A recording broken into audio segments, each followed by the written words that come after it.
In 1780, a young English lawyer named Jeremy Bentham sat in his study and proposed something that seemed simple.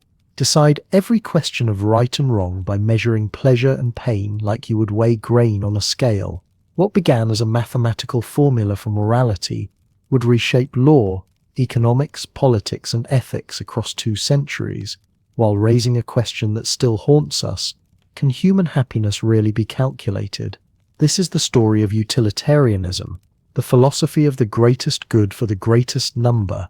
We will trace its origins in the radical minds of Jeremy Bentham and John Stuart Mill, explore how it challenged religion and tradition with the cold logic of consequences, and follow its influence from Victorian reform movements to modern debates about artificial intelligence, effective altruism, and the value of a human life. Utilitarianism offered a revolutionary promise that morality could be objective, calculable, and based not on divine command or abstract duty, but on measurable human welfare. From Bentham's hedonic calculus to Mill's distinction between higher and lower pleasures, from debates about the trolley problem to contemporary questions about pandemic ethics and resource allocation, this philosophy has shaped how we think about justice, sacrifice, and the greater good. Bentham was born on February 15, 1748, into comfortable circumstances in London. His father was a prosperous attorney who hoped his precocious son would follow him into law. By age 3, Bentham was reading history. By 12, he entered Oxford.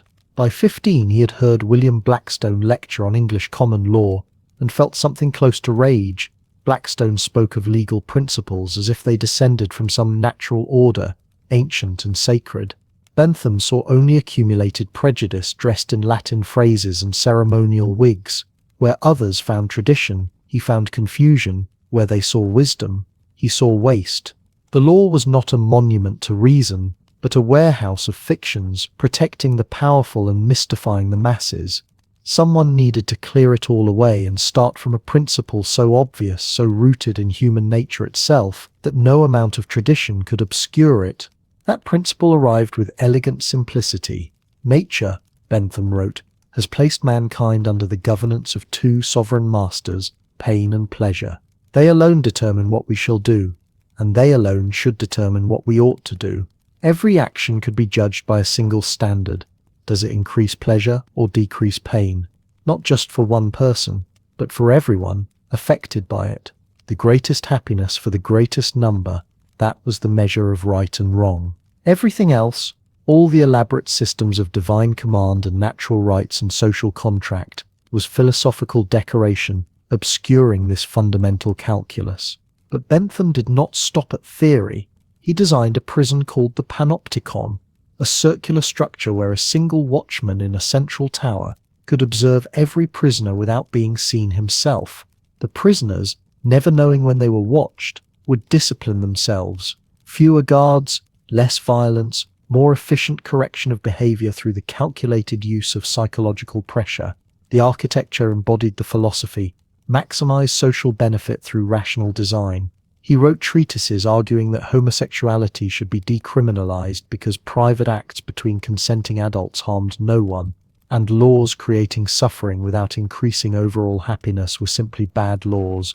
He argued for animal welfare not because animals had souls or rights, but because they could suffer, and suffering counted in the moral arithmetic regardless of which species experienced it. He even specified in his will that his body should be preserved and displayed at University College London, turning his own corpse into a utilitarian gesture against the waste and superstition of traditional funerals. You can still see him there, seated in a wooden cabinet, his skeleton padded with hay and dressed in his own clothes, his head replaced with a wax model after the preservation process made the original unsettling even by the standards of preserved philosophers.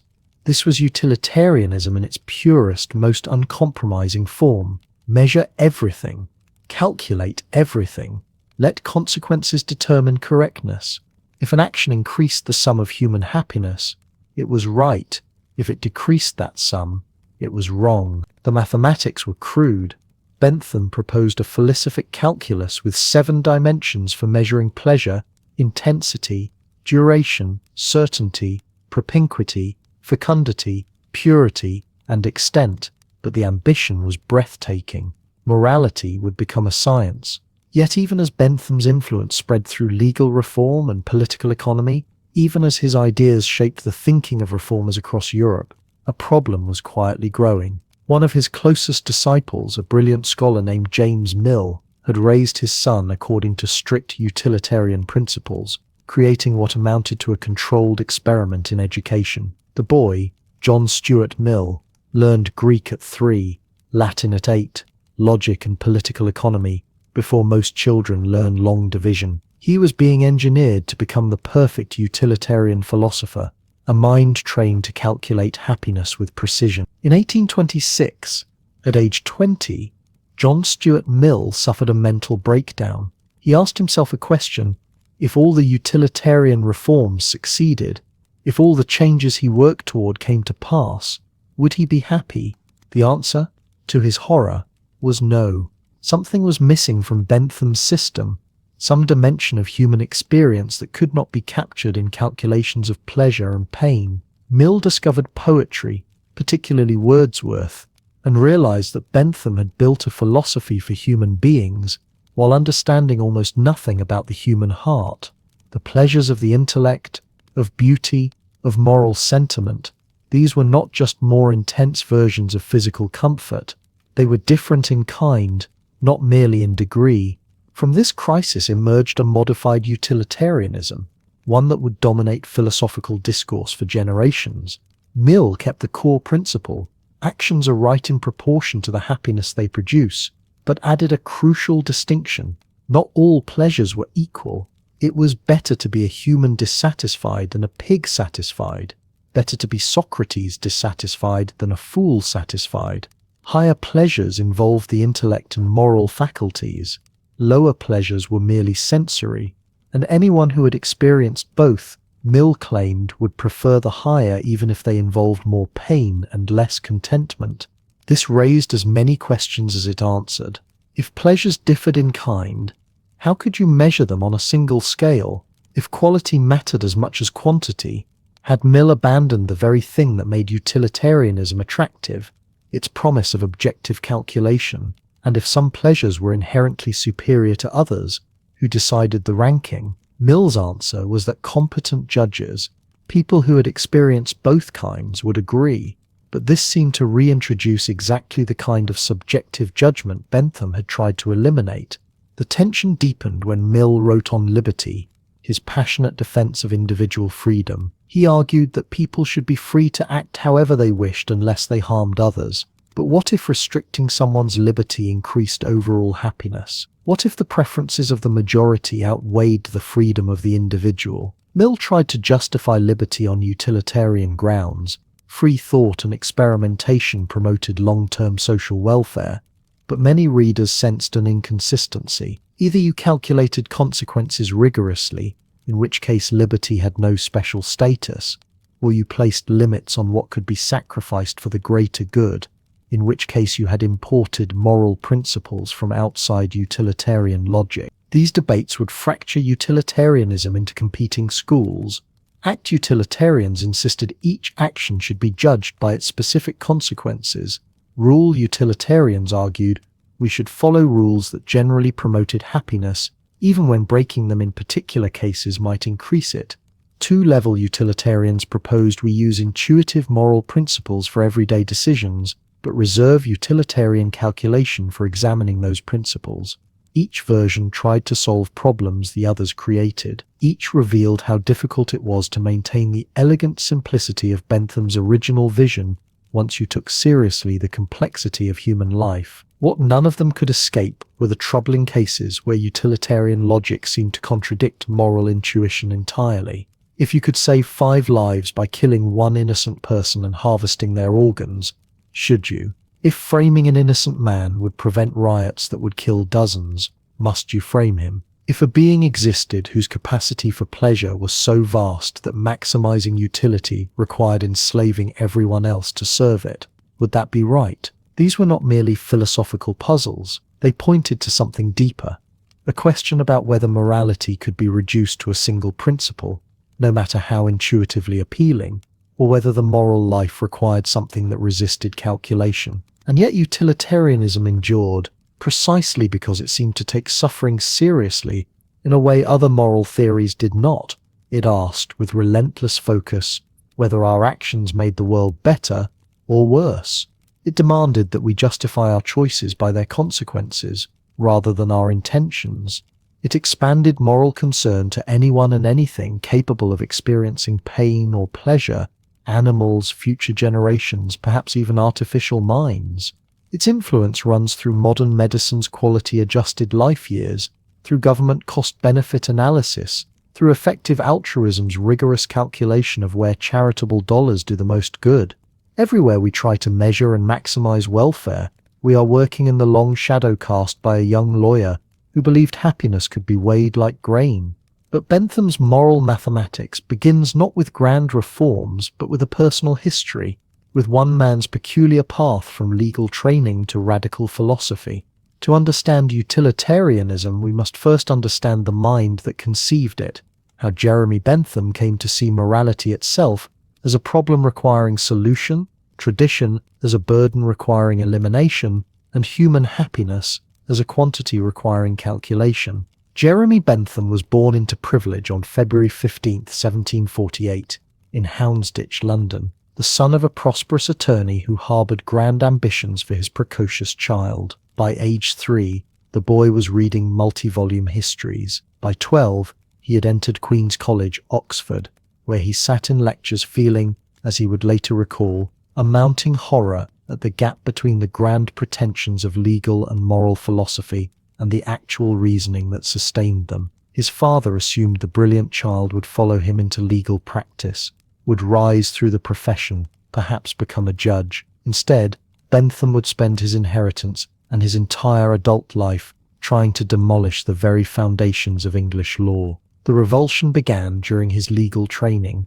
Bentham attended lectures at Lincoln's Inn and Westminster Hall, absorbing the elaborate edifice of English common law with increasing disgust.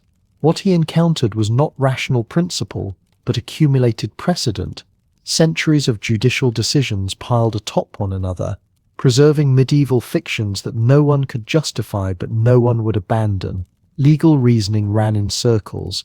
This was the rule because it had always been the rule, because ancient authorities had declared it the rule, because to question it would undermine the stability that depended upon it remaining the rule. When pressed for actual justification, lawyers and judges retreated into what Bentham would later call question-begging appellatives, impressive-sounding phrases that contain no actual argument: natural law, the social contract, natural rights, self-evident truths. To Bentham's increasingly skeptical ear, these were not explanations but incantations, ways of dressing up prejudice in the costume of philosophy. He was particularly appalled by legal fictions, the elaborate pretenses that English law required to function. Courts would declare that certain things were true when everyone knew they were false, simply because the fiction allowed a desired legal outcome. A man might be declared to have been in a place where he had never been, or to have done something he had never done, because centuries earlier this particular fiction had served some now forgotten purpose, and the law had never bothered to update itself. Bentham saw these fictions not as harmless technicalities, but as moral failures, evidence that the legal system valued its own continuity more than truth or justice. But the deeper problem was not merely that law was irrational. The problem was that morality itself seemed to have no foundation beyond custom, authority, and sentiment dressed up as principle. When philosophers or theologians claimed that certain acts were inherently right or wrong, what were they actually saying? That God commanded it, but different religions claimed divine authority for contradictory rules. That nature ordained it, but nature itself displayed no obvious moral preferences. That reason revealed it, but reason seemed perfectly capable of justifying any conclusion one wished to reach. Scratch the surface of any moral claim, Bentham believed, and you found nothing beneath it but someone's preferences being universalized into law. What was needed was a foundation that did not depend on unprovable claims about God or nature or reason, something observable, something measurable, something that could settle moral questions the way mathematics settled questions about quantity. In 1780, Bentham believed he had found it. He was 32 years old, The book he published 9 years later, An Introduction to the Principles of Morals and Legislation, opened with a sentence of startling confidence. Nature has placed mankind under the governance of two sovereign masters, pain and pleasure. It is for them alone to point out what we ought to do, as well as to determine what we shall do. This was not a metaphor. Bentham meant it with absolute literalness. Every human action is motivated by the pursuit of pleasure or the avoidance of pain. We eat because hunger pains us, and eating pleases us. We seek friendship because loneliness pains us, and companionship pleases us. We follow laws because punishment pains us, and security pleases us. All behavior, all choice, all motivation reduces ultimately to these two sensations. And if this is true, if pain and pleasure are the only things that actually move human beings to act, then pain and pleasure are the only possible foundation for morality. An action is right, Bentham declared, insofar as it tends to produce pleasure or prevent pain. An action is wrong, insofar as it tends to produce pain or prevent pleasure. That is the principle of utility. That is the only principle that does not depend on question-begging appeals to mysterious entities like natural law or divine command. Pleasure and pain are real, measurable, observable in every human being who has ever lived. From this foundation, Bentham derived what seemed to him an inescapable conclusion: the right action in any circumstance is the one that produces the greatest balance of pleasure over pain for the greatest number of people affected. Not the action that conforms to tradition, not the action that satisfies some abstract rule about duty or rights, not the action that honors God or respects nature or fulfills our supposed essential nature as human beings. The action that produces the most happiness and the least suffering for the most people. Everything else is self-delusion or disguised self-interest. But Bentham did not stop with this general principle. If pleasure and pain were the basis of morality, then morality required a method for measuring pleasure and pain. He called it the philosophic calculus, from felix, Latin for happy, the calculation of happiness. When evaluating any action, you must consider 7 dimensions of the pleasure or pain it produces. First, intensity. How strong is the pleasure or pain? Second, duration. How long does it last? Third, certainty. How likely is it to occur? Fourth, propinquity. How soon will it occur? Fifth, fecundity. Will this pleasure or pain lead to more of the same kind? Sixth, purity. Will this pleasure be followed by pain, or this pain by pleasure? Seventh, extent. How many people will experience it? Work through these 7 dimensions for every person affected by an action. Add up all the pleasure, subtract all the pain, and you have your answer. The morally correct choice is the one with the highest total. What had seemed hopelessly subjective, questions of right and wrong, became, in Bentham's hands, a mathematical problem with an objective solution. Morality was not mysterious, it was arithmetic. The philosophical elegance of this system was matched by its radical implications. If pain and pleasure are the only things that matter, then everything else that morality had traditionally cared about becomes irrelevant.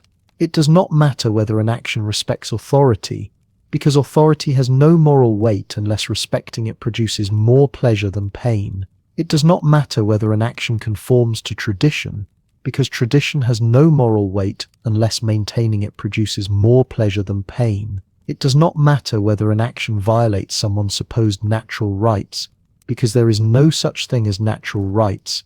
That phrase, Bentham wrote with characteristic bluntness, is nonsense upon stilts. Rights are not mystical entities that hover over human beings from birth. Rights are useful legal fictions that we create when recognizing them tends to increase overall happiness and stop recognizing when they do not. This was not the measured compromise of a political moderate.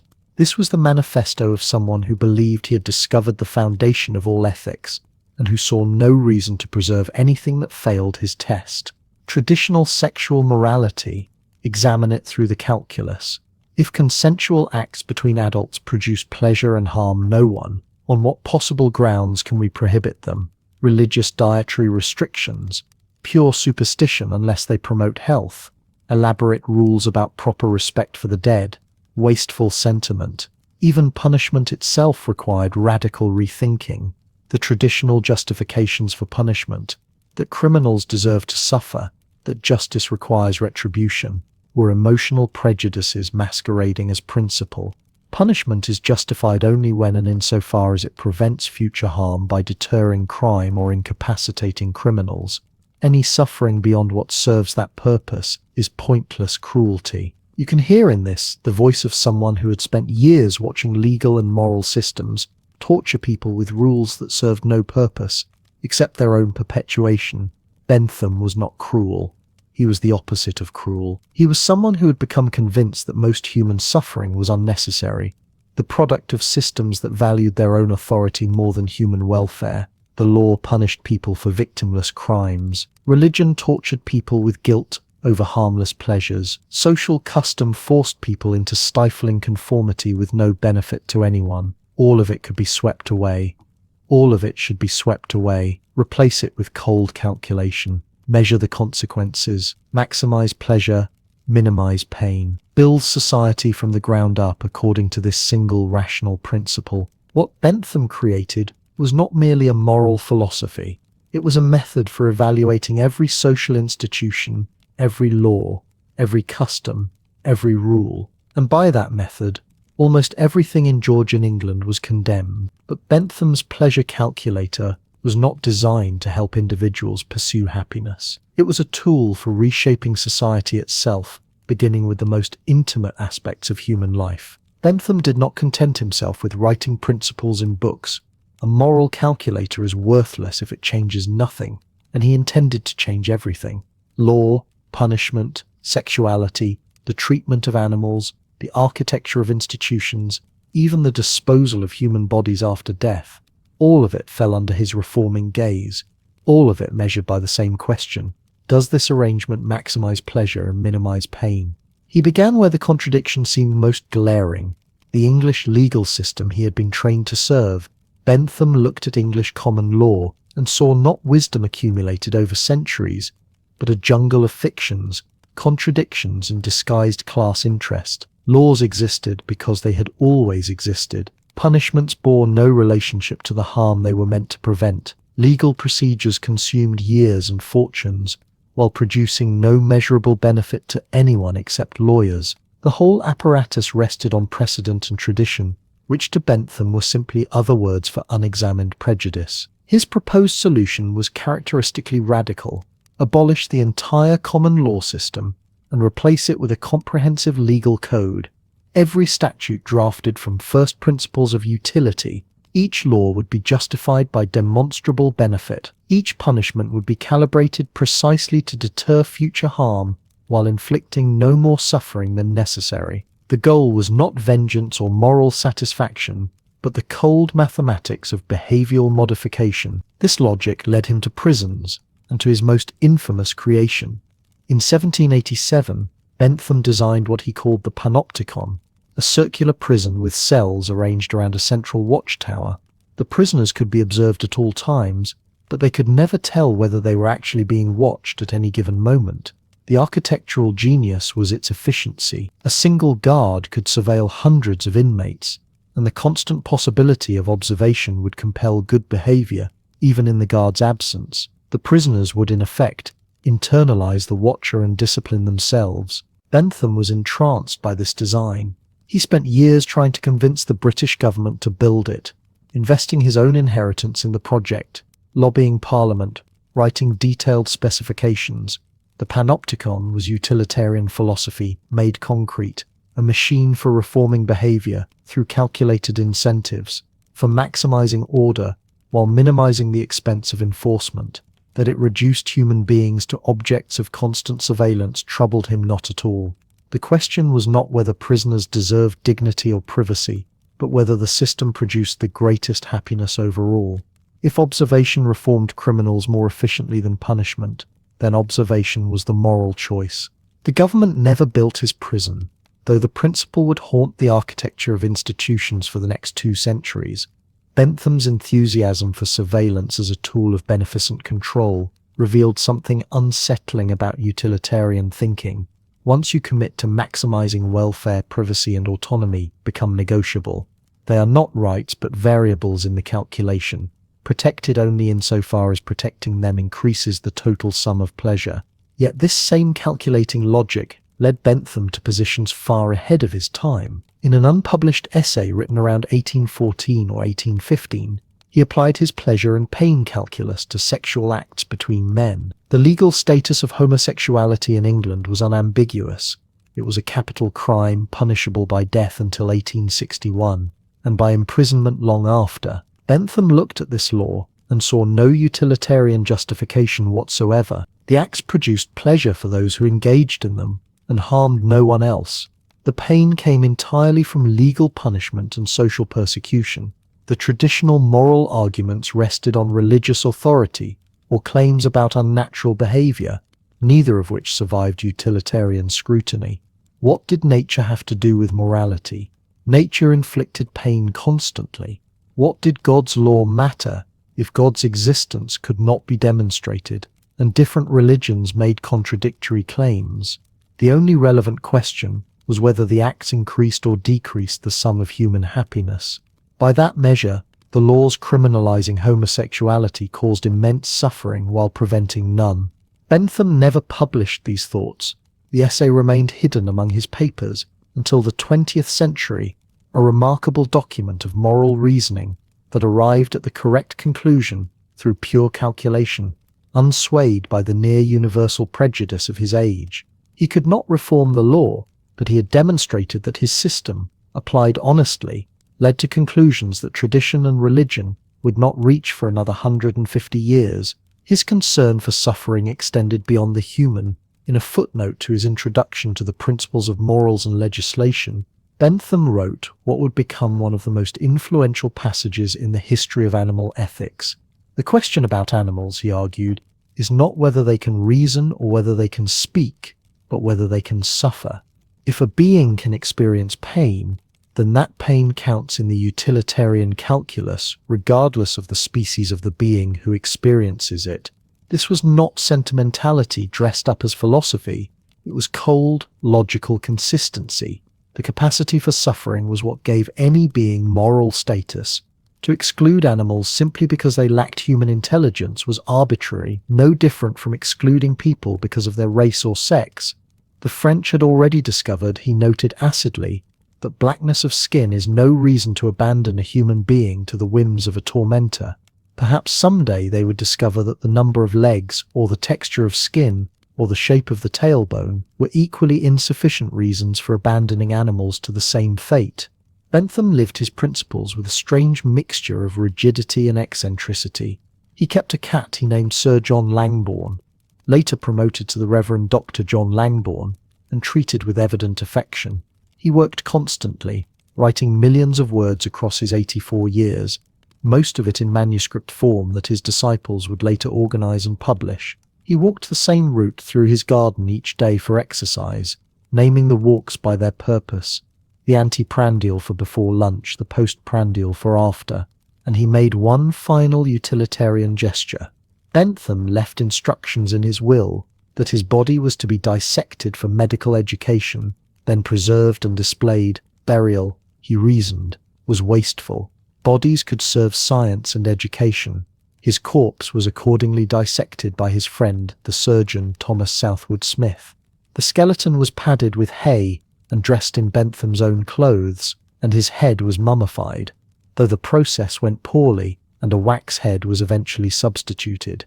The resulting auto-icon, Bentham's term, meaning self-image, was placed in a wooden cabinet and remains on public display at University College London to this day. It sits there still, this strange monument to utilitarian consistency, a man who calculated pleasure and pain with such conviction that he donated his own corpse to the cause of maximizing human welfare, undignified but untroubled by dignity, useful to the end. Students walk past it on their way to lectures. Tourists photograph it. The cabinet is occasionally wheeled into meetings of the college council, where Bentham is recorded as present but not voting. There is something both admirable and deeply unsettling in this absolute refusal of sentiment. Bentham looked at every institution, every tradition, every moral claim, and asked only, does this reduce suffering and increase happiness? When the answer was no, he discarded it without hesitation, no matter how ancient or sacred. When the answer was yes, he embraced it without squeamishness, no matter how strange or unpopular. He redesigned prisons into surveillance machines, defended homosexuality when it was punishable by death, extended moral consideration to animals, and turned his own body into an educational exhibit. Yet for all its logical rigor, something crucial was missing from this vision. Bentham's calculus treated human beings as vessels of pleasure and pain, inputs and outputs in a grand optimization problem. It made no distinction between the pleasure of reading poetry and the pleasure of eating pie, between the satisfaction of meaningful work and the satisfaction of mindless entertainment. Pleasure was pleasure, pain was pain, and the goal was simply to maximize the former and minimize the latter. The richness of human experience, the texture of individual lives, the things that make existence worth living beyond mere contentment, none of this survived the reduction to quantities in a ledger. Bentham's vision was radical but crude. It would take another generation, and a mind shaped by both brilliant education and profound suffering, to refine utilitarianism into something more philosophically sophisticated. On May 20th, 1806, a child was born in London who would never be allowed a childhood.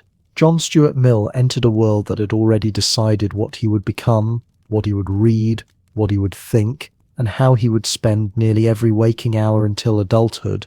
His father, James Mill, was a close collaborator of Jeremy Bentham and a devoted believer in the utilitarian philosophy. But James Mill believed something else as well, that human minds were not born with innate qualities, but were instead blank pages upon which experience wrote everything. If this was true, then a child raised under the correct system, exposed only to rational ideas and rigorous training, could become a kind of perfected intellect. John Stuart Mill would be the experiment to prove it. The education began almost immediately. By the age of 3, young John was learning Greek, not simple words or children's stories, but actual classical Greek, starting with Aesop's fables and moving quickly to Herodotus. He had no toys, no playmates his own age, no fairy tales or imaginative games. His father sat him at a desk each morning and drilled vocabulary and grammar with the relentless focus of someone training an athlete for competition. By 8, the boy had added Latin, geometry, and algebra to his studies.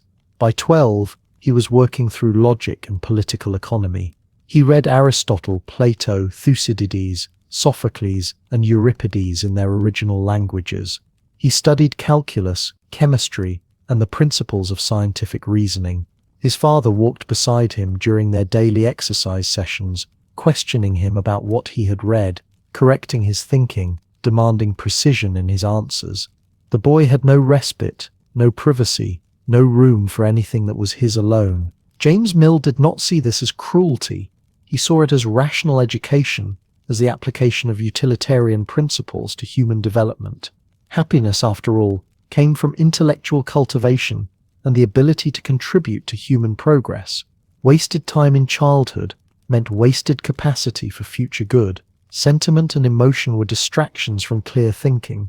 The goal was not to crush the boy, but to forge him into an instrument of reform, someone who could continue and extend Bentham's philosophical project. John was not beaten or starved or locked away. He was simply never allowed to be anything other than a calculating mind in training. And for a long time, the experiment appeared to work. By his teenage years, John Stuart Mill was formidable.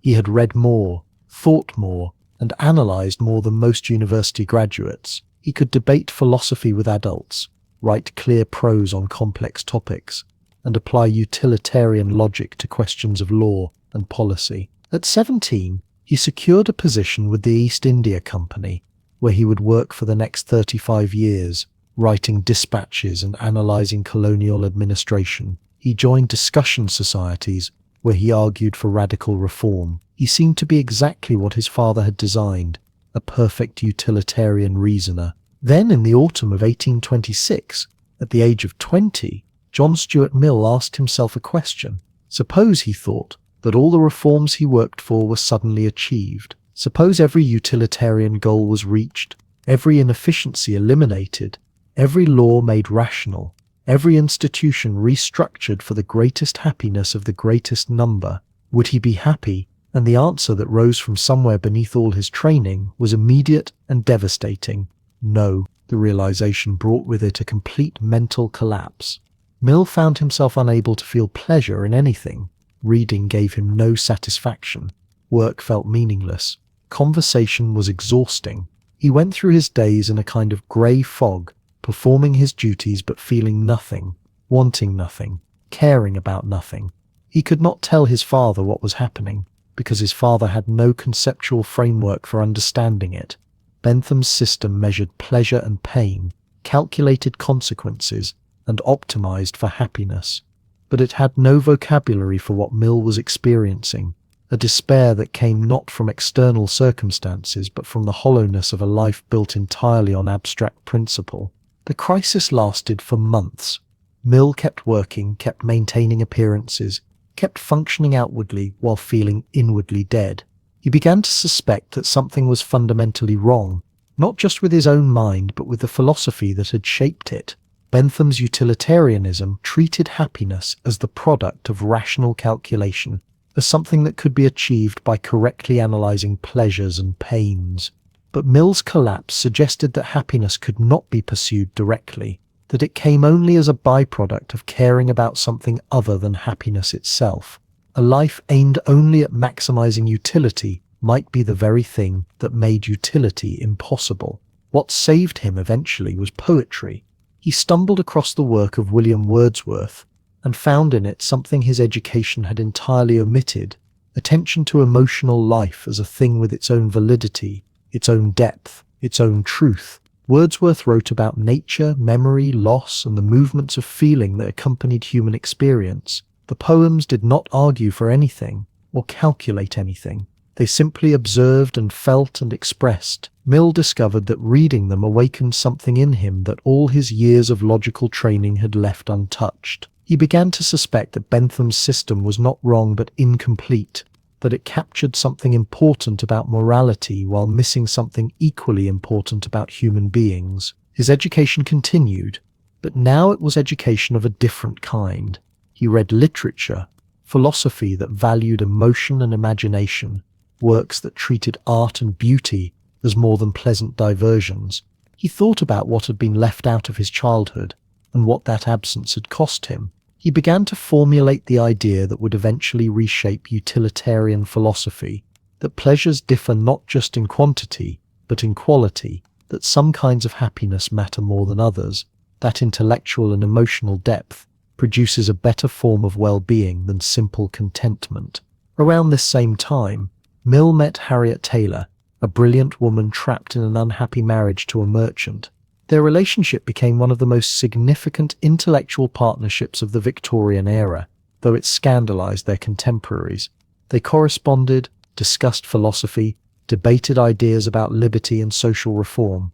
Harriet challenged Mill's thinking, pushed him toward more radical positions on equality between the sexes, and insisted that individual freedom mattered not just as a means to social utility, but as an essential component of human flourishing. When her husband died and she and Mill finally married in 1851, she became his closest collaborator. Mill would later write that many of his most important ideas came from her, that she had taught him to see beyond the narrow utilitarianism of his father and Bentham. The philosophy that emerged from these experiences was still utilitarian in its foundations. Mill never abandoned the principle that actions should be judged by their consequences, that morality aimed at happiness, that the greatest good for the greatest number remained the ultimate standard. But he modified the theory in crucial ways. He argued that human beings had higher faculties that required cultivation, that a satisfied fool was not living as well as a dissatisfied Socrates, that some pleasures were objectively more valuable than others, regardless of their intensity or duration. He developed a conception of liberty as essential to human development, arguing that free thought and experimentation produced not just more utility in the long run, but a qualitatively better kind of human life. His critics, both then and now, have asked whether these modifications saved utilitarianism or abandoned it. If pleasures differ in kind and not just degree, how can they be calculated and compared? If individual liberty matters regardless of its consequences in specific cases, has utility ceased to be the supreme principle? Mill spent much of his later work trying to answer these questions, trying to show that his humane, qualitative utilitarianism was still utilitarian, still based on consequences, still committed to the greatest happiness. But the tension remained visible in everything he wrote. What is clear is that Mill's mental breakdown and recovery transformed him from a calculating machine into a philosopher who understood that human beings were more complex than Bentham's pleasure calculator could capture. His childhood had been designed as proof that rational education could create perfect utilitarian reasoners. Instead, it demonstrated that such an education, pursued without attention to emotional and imaginative life, could break a mind even as it trained it. The education of John Stuart Mill was both the triumph and the failure of utilitarian child-rearing, both the vindication of systematic learning and the proof that something essential had been left out of the system. From this personal crisis emerged Mill's most important contribution, the argument that not all pleasures are equal, and that the quality of happiness matters as much as its quantity.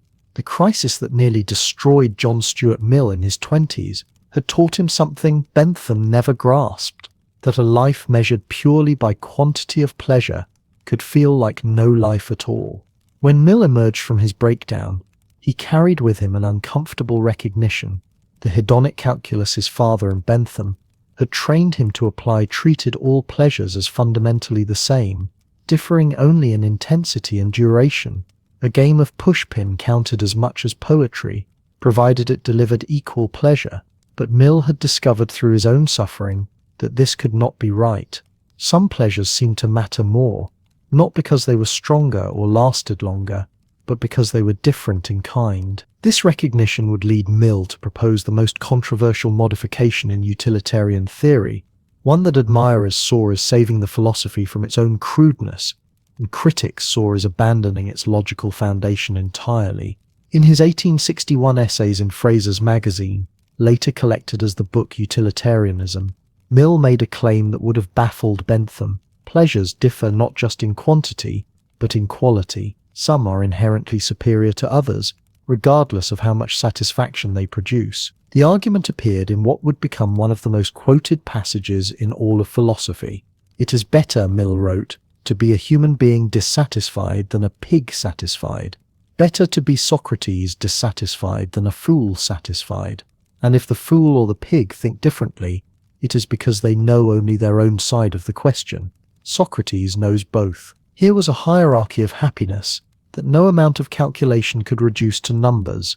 Mill was proposing that intellectual pleasures, aesthetic experiences, and moral sentiments possessed an intrinsic superiority over physical gratifications. You could not compensate for the absence of poetry or philosophy or love by simply increasing the quantity of food, drink, and physical comfort. No amount of lower pleasure could equal even a small amount of higher pleasure. The distinction rested on what Mill called the competent judge's test. Those who have experienced both kinds of pleasure, he argued, consistently prefer the higher. Anyone who has known the satisfaction of intellectual achievement, the joy of artistic creation, the fulfillment of moral action, would not trade these experiences for any quantity of mere sensory gratification. The person who has read Shakespeare and also enjoyed a satisfying meal does not wish to become someone who knows only satisfying meals. This preference, Mill insisted, revealed something objective about the quality of different pleasures. Mill's higher pleasures engaged the distinctly human capacities, intellect, imagination, and moral sentiment. They required cultivation, education, and effort. They could bring frustration and disappointment alongside satisfaction, but their quality made them worth pursuing even when they delivered less intense or less reliable pleasure than simpler gratifications. The dissatisfied Socrates possessed something the satisfied fool lacked, something valuable enough to justify continued dissatisfaction. This was Mill speaking from experience. Poetry had saved him when Bentham's calculus had failed. Harriet Taylor had shown him dimensions of human connection that could not be captured by measuring pleasure and pain. His own education had given him access to intellectual and aesthetic experiences that felt categorically different from physical satisfactions. He was not inventing a philosophical distinction. He was trying to make sense of what he had lived. But the philosophical problems emerged almost immediately. If pleasures differ in kind and not just degree, how can they be measured and compared? Bentham's entire system depended on reducing all values to a single scale so that moral questions could be calculated. Mill had now introduced qualitative differences that could not be quantified. How do you weigh the pleasure of reading a novel against the pleasure of eating a fine meal if they differ in kind? How do you compare them to determine which action produces more utility? Mill attempted an answer. The preference of competent judges would serve as the measure. But this created new difficulties. What counts as a competent judge? Someone who has experienced both pleasures being compared, Mill said. But people who have experienced both reading poetry and playing cards often prefer cards. Are they incompetent judges? Mill seemed forced to say yes, they have experienced poetry but not truly appreciated it. But now the test becomes circular. Competent judges are those who prefer higher pleasures, and we know pleasures are higher because competent judges prefer them. Worse still, the modifications seem to undermine the democratic and egalitarian spirit that had animated utilitarian reform. Bentham had insisted that everyone's pleasure counted equally. The aristocrat's satisfaction had no more weight than the labourer's. But Mill's distinction between higher and lower pleasures suggested that some people's happiness mattered more than others, not because they felt more intensely, but because they felt in a qualitatively superior way. The intellectual's dissatisfaction suddenly counted for more than the fool's satisfaction. This was perilously close to the old prejudices utilitarianism had been designed to overthrow. The question of whether Mill had saved utilitarianism or abandoned it remained genuinely disputed. Defenders argued he had rescued the philosophy from an absurd reductionism that would have made it morally repugnant to reasonable people. No serious ethical system could treat all pleasures as equivalent. Mill had made utilitarianism sophisticated enough to recognize the full range of human values while maintaining its core commitment to happiness as the basis of morality. Critics countered that Mill had given up the very feature that made utilitarianism philosophically distinctive, its attempt to provide an objective, calculable basis for ethics. Once you admit that pleasures differ in kind, you lose the ability to measure and compare them systematically. You are left with competing value claims and no way to resolve them, except by asserting that some people are better judges than others. This was not calculation. It was intuition dressed in the language of utility. There was something deeper at stake in this debate, something Mill himself might not have fully recognized. His modification revealed a tension between two ideals that utilitarianism tried to serve simultaneously. On one side stood the democratic ideal: everyone's happiness counts equally, no person's pleasure is inherently more valuable than another's. On the other side stood the perfectionist ideal: some ways of living are objectively better than others, some capacities and experiences are genuinely superior. Bentham had held firmly to the first ideal. Mill was drawn toward the second. Whether both could be maintained within a single philosophy remained uncertain. The move from quantity to quality also pointed toward a broader shift in Mill's thinking, one that would lead him beyond the strict utilitarian framework of his father and Bentham. If some pleasures were inherently superior because they engaged distinctly human capacities, then perhaps human development mattered independently of the pleasure it produced. Perhaps individuality, autonomy, and self-cultivation had value beyond their contribution to aggregate happiness. Perhaps liberty mattered not just because it tended to increase overall utility in the long run, but because certain kinds of human flourishing required it. This distinction between kinds of happiness pointed toward broader questions about individual liberty, questions that would lead Mill to one of his most enduring works, and to a tension within utilitarian thought itself. In 1859, John Stuart Mill published a short book that would become one of the most influential defences of individual freedom ever written. On Liberty arrived at a peculiar moment in British life, when prosperity and reform had created new anxieties about conformity. when the expansion of democracy raised fears about majority tyranny, and when Victorian morality pressed down on private life with suffocating weight. Mill's essay was radical, not because it championed freedom, that was already a respectable liberal cause, but because it tried to justify freedom on purely utilitarian grounds. Here was the son of Bentham's disciple, arguing that individual liberty should be protected, even when restricting it might increase the sum of human happiness. The utilitarian calculator, it seemed, had produced a result that constrained calculation itself. The heart of Mill's argument was deceptively simple. He called it the harm principle, and stated it with a clarity that made it seem almost self-evident. The only purpose for which power can be rightfully exercised over any member of a civilized community, against their will, is to prevent harm to others. A person's own good, either physical or moral, is not sufficient warrant. You cannot force someone to act in their own interest. You cannot compel virtue. You cannot use law or social pressure to make people better versions of themselves unless their conduct affects others. The individual is sovereign over their own body and mind. This was not how most Victorians thought about morality. The prevailing view held that society had both the right and the duty to enforce moral standards, to prevent vice and promote virtue, to shape character through law and custom and the pressure of public opinion. If a man drank himself into degradation, if a woman violated sexual propriety, if anyone pursued pleasures that offended decency or challenged convention, the community was entitled to intervene.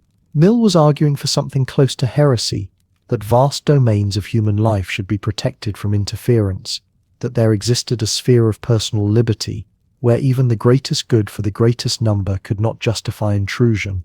The utilitarian justification for this protection was subtle and far-reaching. Mill argued that liberty promotes long-term social welfare more effectively than any system of control or coercion. Free thought and experimentation generate progress. When individuals are permitted to pursue their own conceptions of the good life, to test different modes of living, to challenge received wisdom and conventional practice, society benefits from the discoveries. Truth emerges through open debate and collision of ideas, not through authority or suppression. Human development requires liberty as plants require light. The diversity produced by freedom creates a richer, more adaptive, more innovative civilization than any amount of well-intentioned direction from above. But Mill's deeper concern was with what he called the tyranny of the majority.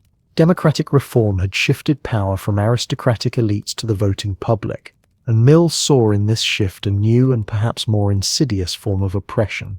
Legal coercion was only the most obvious threat to liberty. More dangerous was the pressure of public opinion, the weight of social expectation, the subtle mechanisms by which majorities enforce conformity without ever passing a law. Society can and does execute its own mandates, Mill wrote, and if it issues wrong mandates instead of right ones, it practices a social tyranny more formidable than many kinds of political oppression. It leaves fewer means of escape, penetrating much more deeply into the details of life and enslaving the soul itself. This was harm of a different order, not the direct injury one person inflicts on another, but the atmospheric pressure of collective judgment that makes people afraid to think differently, to live differently, to be different. Mill saw Victorian England as increasingly dominated by middle-class respectability, by a levelling mediocrity that punished eccentricity and originality. The mere example of non-conformity, the mere refusal to bend the knee to custom, was treated as a kind of social offence. People who had done nothing to injure their neighbours found themselves targets of gossip, ostracism, moral condemnation. And the greatest harm, Mill insisted, fell not on those who suffered this pressure, but on society itself, which lost the benefit of new ideas, experiments in living, the creative friction that makes progress possible. Here the utilitarian in Mill faced a philosophical problem that would reverberate through all subsequent utilitarian theory. What if restricting liberty actually would increase overall happiness? What if the majority really would be happier living in a society that enforced conformity, that suppressed dissent, that prevented people from making choices others found offensive or disturbing? What if most people preferred security and uniformity to the unsettling presence of freedom? Mill's answer suggested something profound about the evolution of his thinking. He did not calculate pleasure and pain in each specific case, He did not argue that in this particular instance, allowing this particular freedom would produce this particular surplus of happiness. Instead, he argued that we should follow certain rules, protect freedom of thought, respect personal sovereignty, allow experimentation in living, because societies that follow these rules tend to flourish over time, even if following the rules sometimes permits actions that reduce immediate happiness. This was a significant departure from Bentham's pure calculation. Bentham would have asked, does this specific speech, this particular behavior, this individual choice increase or decrease the sum of pleasure? Mill was arguing that we should protect categories of freedom regardless of specific outcomes, because the general policy of protection serves utility better than case-by-case assessment. He was moving, though he never used the term, toward what later philosophers would call rule utilitarianism, the view that we should follow rules that generally promote utility, even when violating those rules in specific instances might increase happiness. The implications were radical. If you accept Mill's argument, then utilitarian calculation itself must be constrained by principles of liberty. You cannot simply ask what produces the most happiness in this moment. You must ask what rules, what rights, what protections create the conditions for long-term human flourishing. Individual liberty becomes not an exception to utilitarian logic, but a requirement of it, properly understood. Freedom is justified not despite utilitarianism, but because of it, because societies that respect liberty generate more innovation, more progress, more genuine human development than societies that optimize for immediate contentment. Yet this modification created as many problems as it solved. If we commit to rules rather than calculations, have we abandoned the core utilitarian insight that consequences are what matter? If we protect liberty even when restricting it would increase happiness, have we smuggled in a competing value, individual rights, that contradicts the utilitarian commitment to treat happiness as the sole foundation of morality? And who decides which rules promote long-term utility? Mill's confidence that freedom serves happiness rested on assumptions about human nature and social progress that not everyone shared then or shares now. The tension runs even deeper. Mill wanted to protect individuality, eccentricity, the freedom to pursue higher pleasures and develop one's capacities. But what if most people are genuinely happier pursuing what Mill called lower pleasures? What if the satisfied pig really does experience more pleasure than Socrates dissatisfied? Then the utilitarian logic that justified protecting freedom collapses. Mill found himself committed to protecting a kind of liberty that might not maximize happiness at all, but rather promotes a particular vision of human excellence that he valued independently of its hedonic consequences. On liberty thus represents a crucial moment in utilitarian thought, the point where the philosophy of consequences confronts the idea that some things, personal freedom, the integrity of individual choice, the right to live according to one's own lights, might constrain what we are permitted to do in the name of the greater good. Mill believed he had reconciled liberty and utility, had shown that protecting freedom serves happiness in the long run, but the reconciliation was unstable, held together by optimistic assumptions about progress and human nature. Remove those assumptions, and the question resurfaces, what if maximizing happiness requires limiting freedom? These tensions between individual rights and collective welfare, between rules and calculations, would come to define the major divisions within utilitarian philosophy. By the 1870s, utilitarianism had become something it was never meant to be complicated. Bentham had imagined a simple moral calculator: add up pleasure, subtract pain, choose the action with the highest net sum. Mill had complicated matters by insisting some pleasures counted more than others, that Socrates dissatisfied carried more moral weight than a fool satisfied.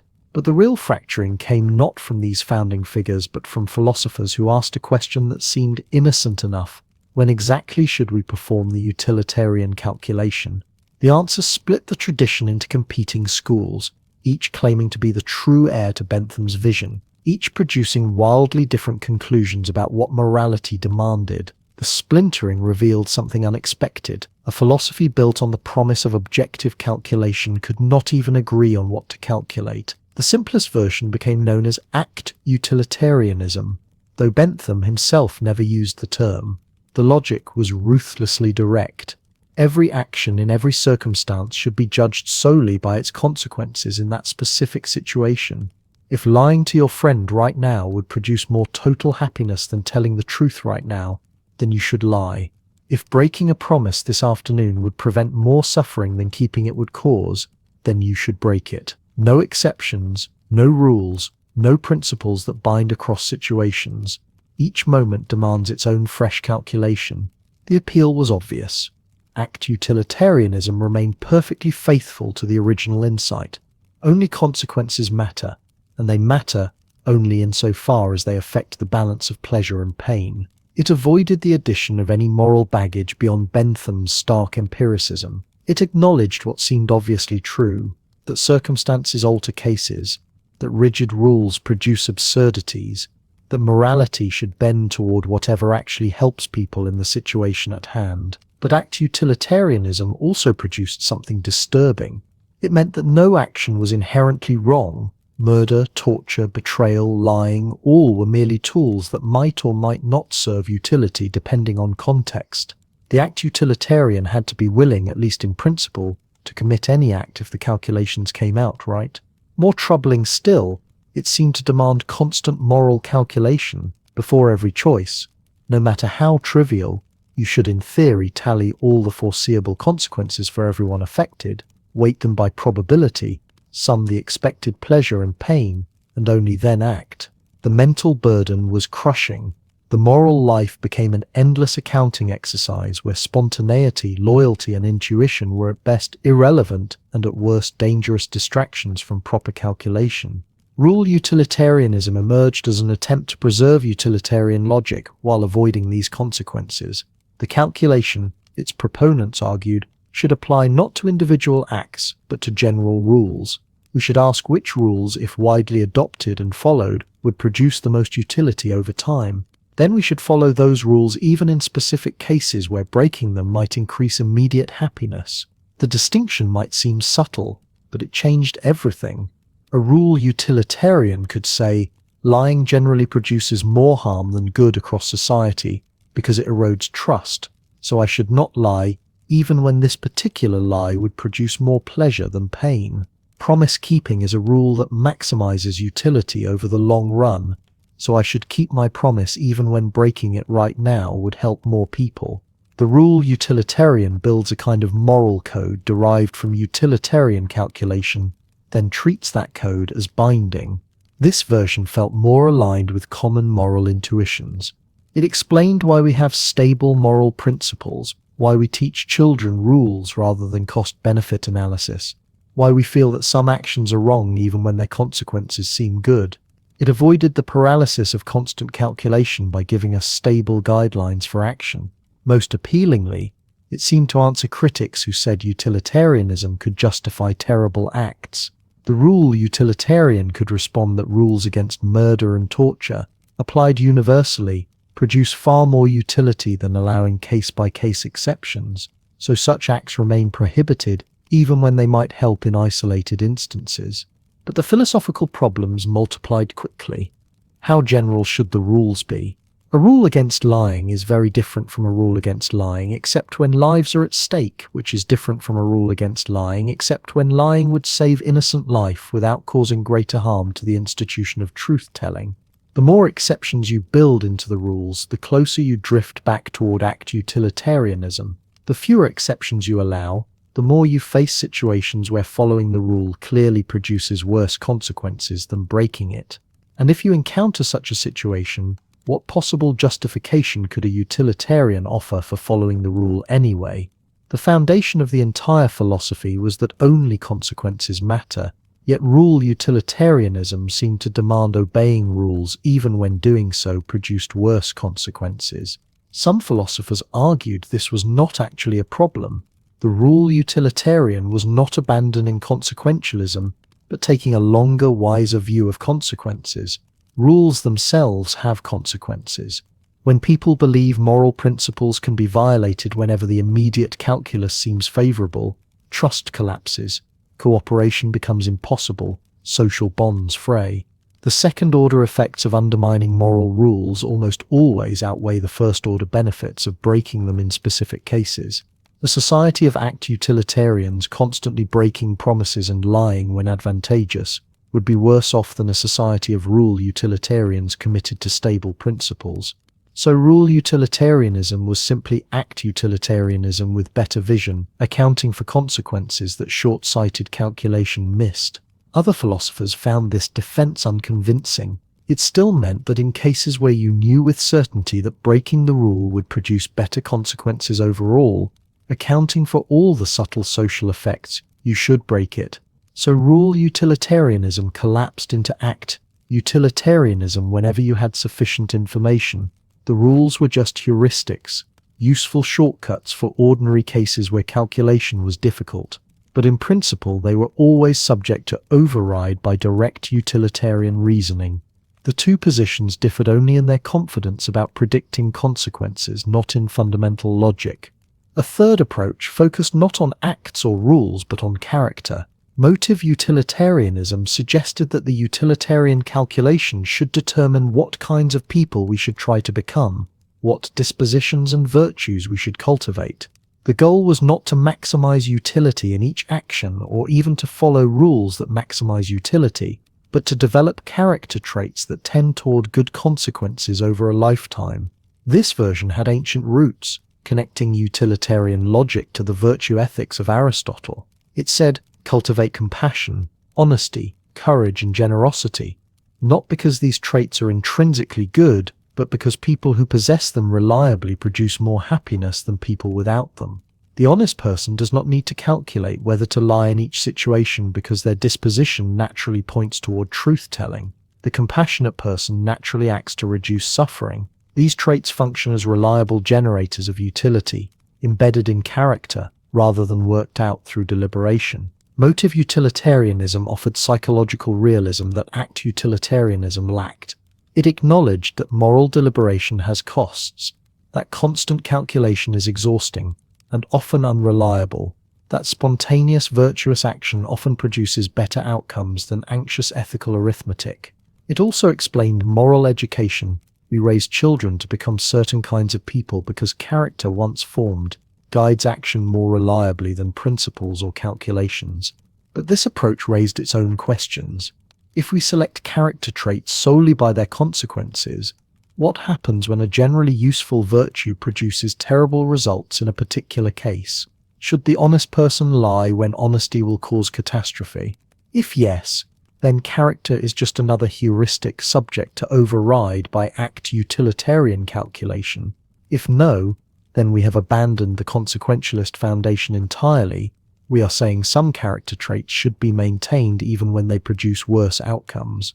By the mid-20th century, philosopher Richard Hare proposed yet another framework, two-level utilitarianism. Human moral life, he argued, operates on two distinct planes.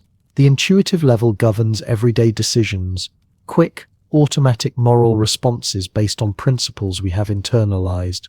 The critical level involves explicit philosophical reflection about which principles we should internalize.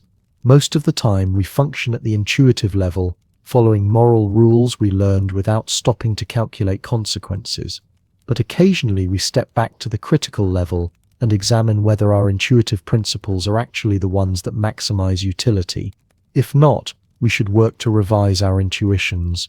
This framework explained why act utilitarianism felt psychologically impossible while also preserving its theoretical correctness. The critical level was act utilitarian in its logic. Any principle was subject to revision if it failed to maximize expected utility. But actual moral life properly occurred at the intuitive level because direct act utilitarian calculation was too slow, too fallible, and too corruptible by self-interest to guide action reliably. We needed stable intuitions that felt absolute, even though at the critical level we understood they were merely useful tools.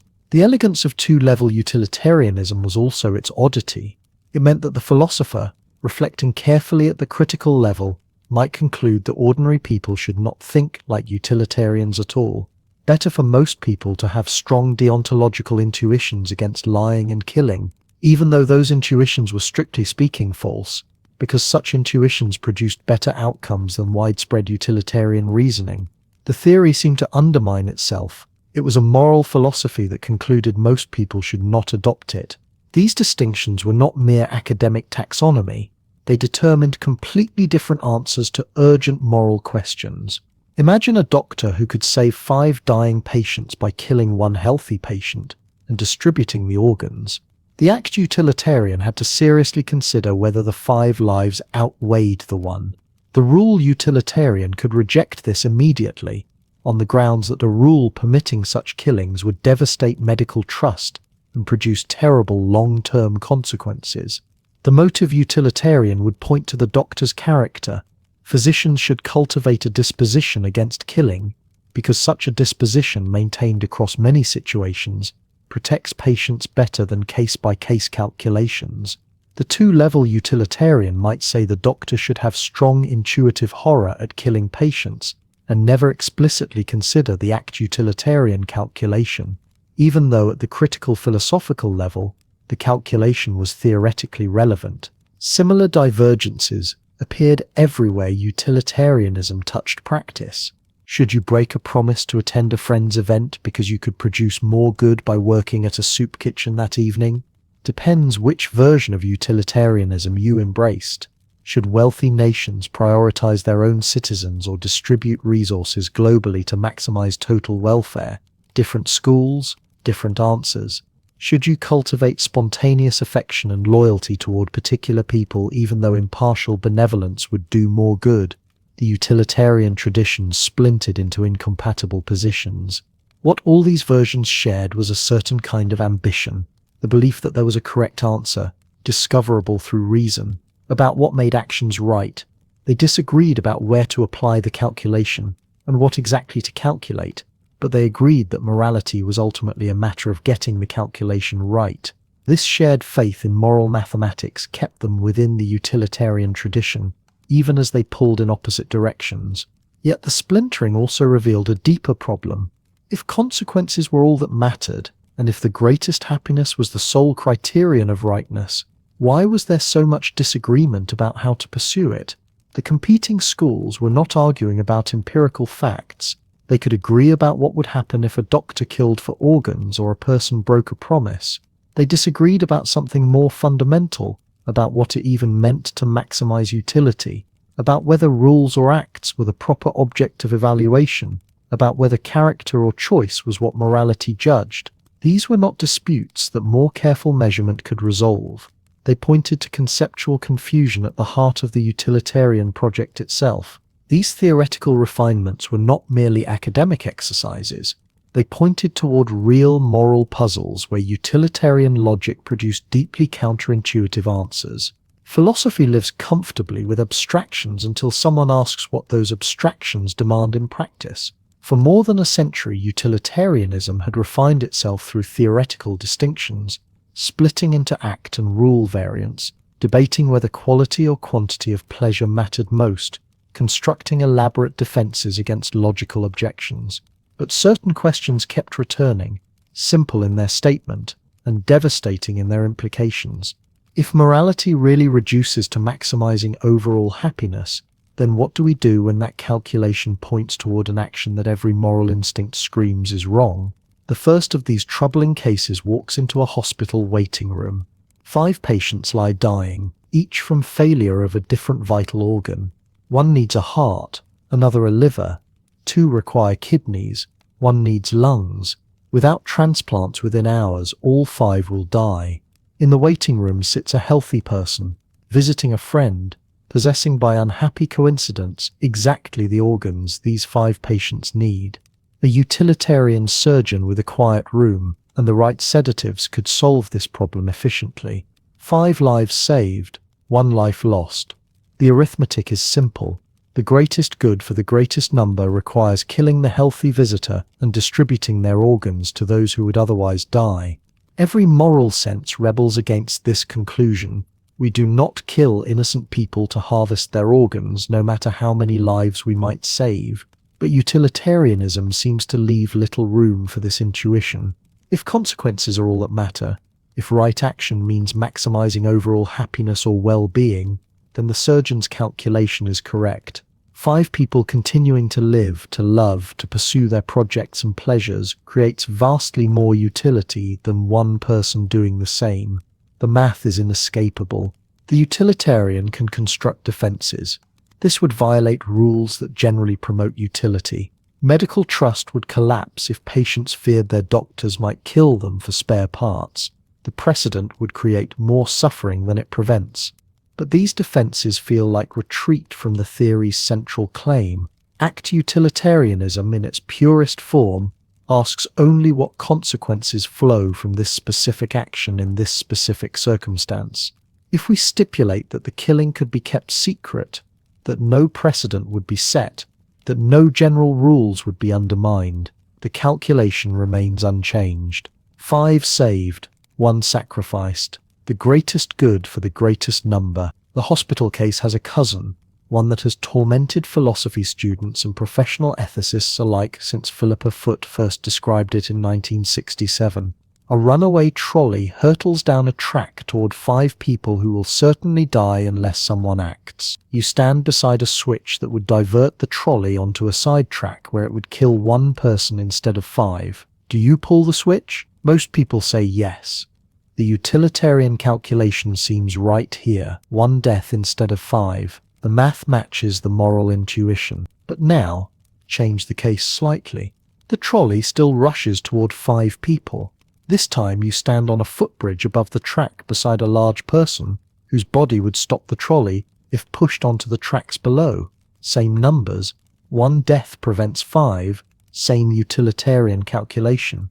Yet most people recoil from pushing the person off the bridge in a way they did not recoil from pulling the switch. Something has changed that the utilitarian calculus cannot capture. The difference between allowing a death by redirecting an existing threat and causing a death by using someone as a means seems to matter morally, even though the consequences in terms of lives lost and saved remain identical. The variations multiply. What if the 1 person on the side track is your child? What if the 5 people on the main track knowingly accepted the risk of standing there?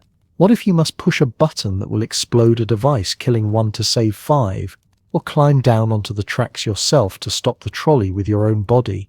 Each variation probes whether consequences alone determine rightness, or whether how we arrive at those consequences matters too. The punishment case strikes at the foundation of justice itself. A crime has occurred, perhaps a terrible one. The community seethes with anger and demands someone be held accountable. The authorities know the actual perpetrator escaped and will never be caught.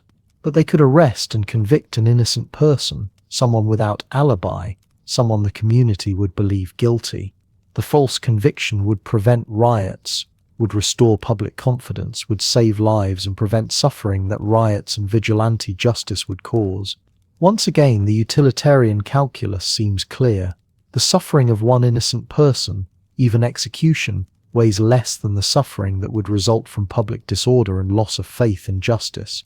This case reveals how utilitarianism threatens to instrumentalize individuals, treating them not as beings with inherent dignity, but as variables in a happiness equation. The innocent person becomes a tool for social peace, valuable not for themselves but for the utility their suffering creates. Justice traditionally demands that punishment track desert, that we punish only the guilty because guilt makes punishment appropriate, but utilitarianism recognizes no such constraint. If punishing the innocent produces better consequences than not punishing them, then utilitarianism seems to demand that punishment. Robert Nozick, a fierce critic of utilitarian thinking, imagined a thought experiment that pushed this logic to its absurd extreme. Suppose there existed a being, call it the utility monster, whose capacity for pleasure vastly exceeded that of ordinary humans.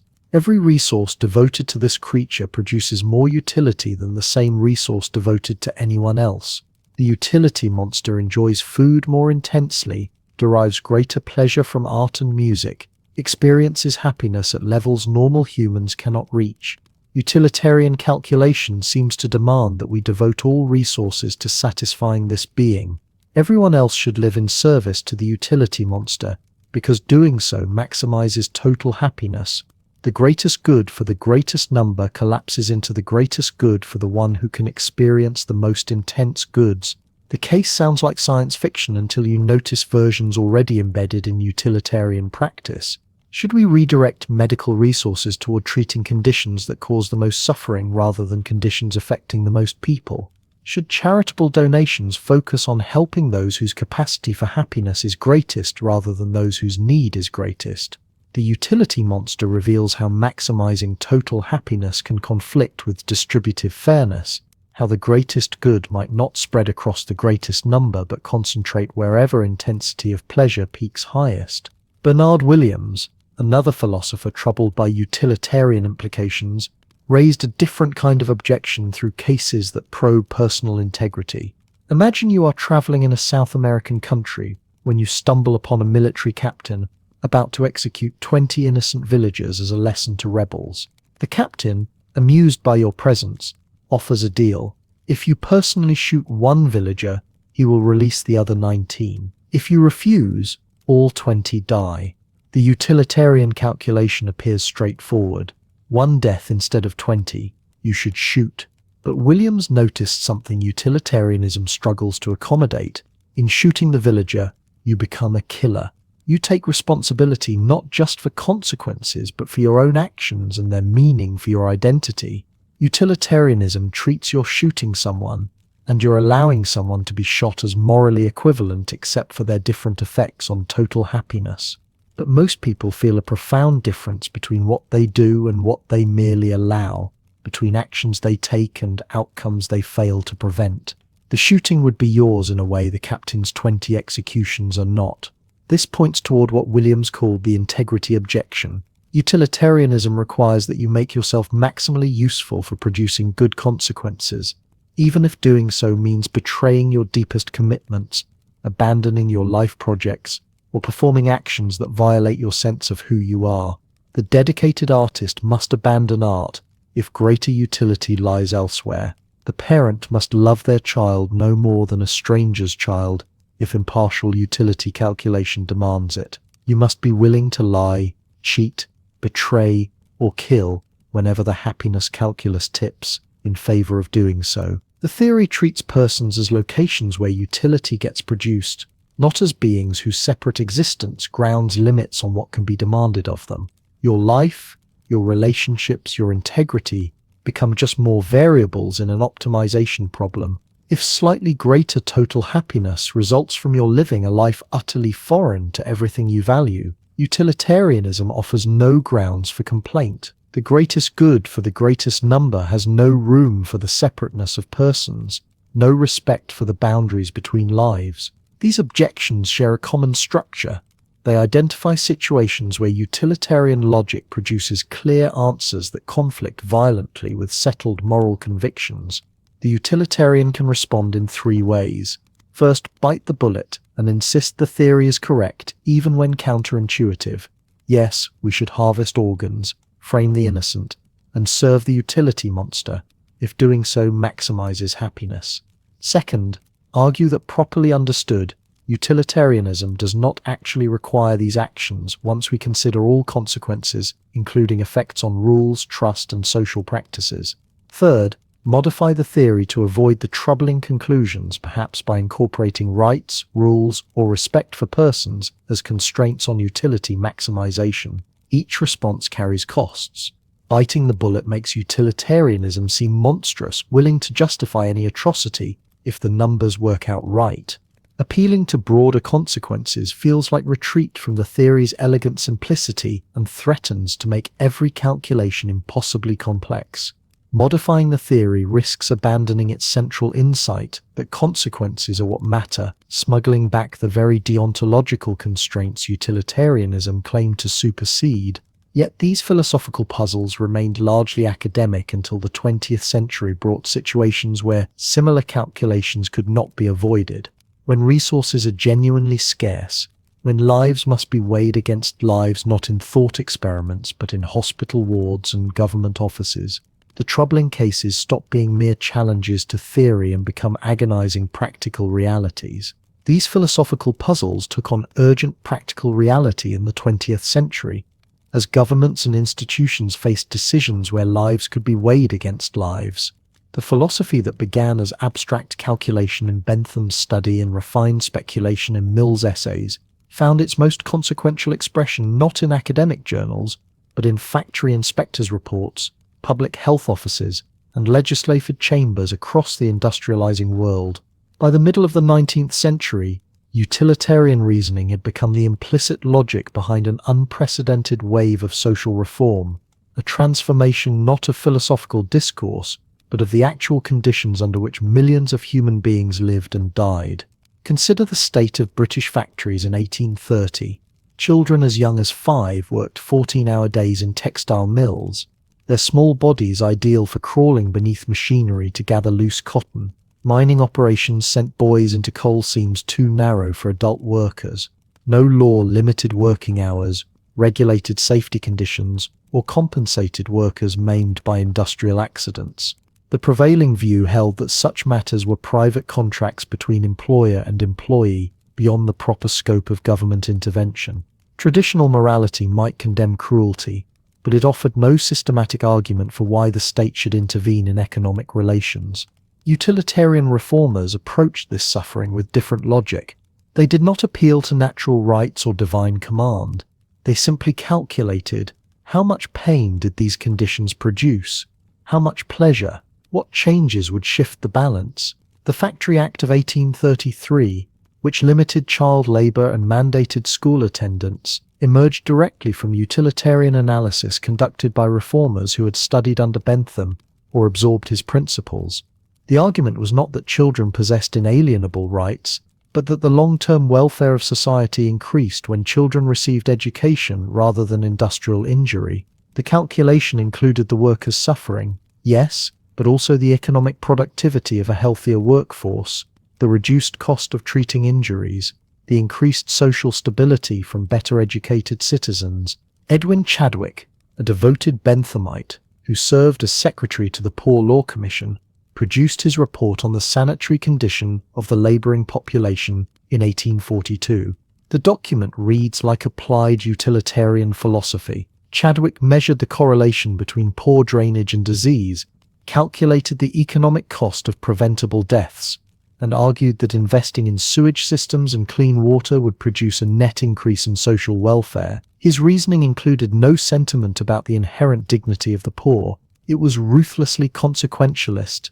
Disease cost money, shortened productive lives, and created more suffering than the expense of prevention. London's revolutionary sewer system, completed in the 1860s and still functioning today, stands as a monument to utilitarian calculation in brick and pipe. Education reform followed similar logic. When the Elementary Education Act of 1870 established the framework for universal primary schooling in England, the justification was not that children had a right to education, but that an educated populace produced more utility, greater economic productivity, less crime, more stable democratic participation. The calculation was explicit and unashamed. Mill himself had argued that education was among the highest utilitarian priorities precisely because it increased individuals' capacity for higher pleasures, while simultaneously improving social outcomes. This pattern repeated across domains.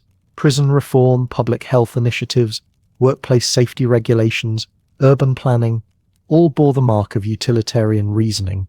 The reformers asked the same question Bentham had posed: what arrangement of laws and institutions would produce the greatest happiness for the greatest number? They treated social organization as an engineering problem, amenable to rational analysis and empirical measurement. By the 20th century, this approach had evolved into formal policy tools.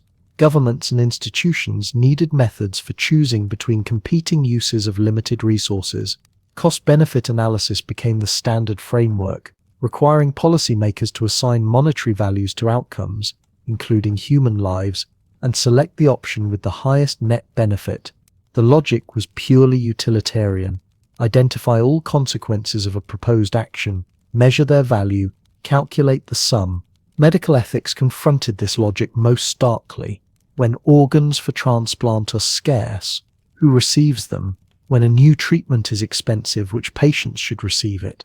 The quality-adjusted life year, developed in the 1970s, attempted to answer such questions with utilitarian precision. The measure combines length of life with quality of life, creating a single metric for comparing medical interventions. A treatment that extends life by 10 years in perfect health produces 10 quality-adjusted life years. One that extends life by 10 years but with significant disability might produce only 5. Health systems use these calculations to determine which treatments to fund, which research to pursue, which patients to prioritize. The disability-adjusted life year inverted the same logic, measuring disease burden rather than treatment benefit. Both tools embodied Bentham's fundamental conviction that happiness and suffering can be quantified, that trade-offs can be calculated, that moral decisions can be made mathematically. Both also inherited the troubling implications of utilitarian reasoning. Should a young, healthy person always receive priority over an elderly one because they have more quality-adjusted life years to gain? Does this metric discriminate against people with disabilities by assigning their lives lower value? The mathematics was clean, the ethics remained turbulent. Government agencies routinely assign specific dollar values to human lives when evaluating safety regulations. In the United States, federal agencies use a figure around $10 million as the statistical value of a life when analyzing proposed rules. This number emerges from studies of how much people will pay to reduce mortality risk, pure revealed preference utilitarianism. The calculation determines whether requiring backup cameras in vehicles justifies the cost, whether stricter air quality standards are economically efficient, whether a particular highway improvement should proceed. Every life is worth exactly what the calculation says it is worth.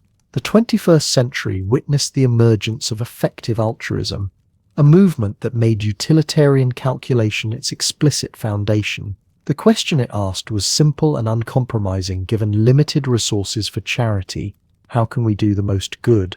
Not the most visible good, not the good that makes us feel best, but the maximum positive impact measured by reduction in suffering or increase in welfare. Organizations like GiveWell began evaluating charities with rigorous quantitative analysis, comparing the cost per life saved or per quality-adjusted life year gained across different interventions. The conclusions were sometimes counterintuitive.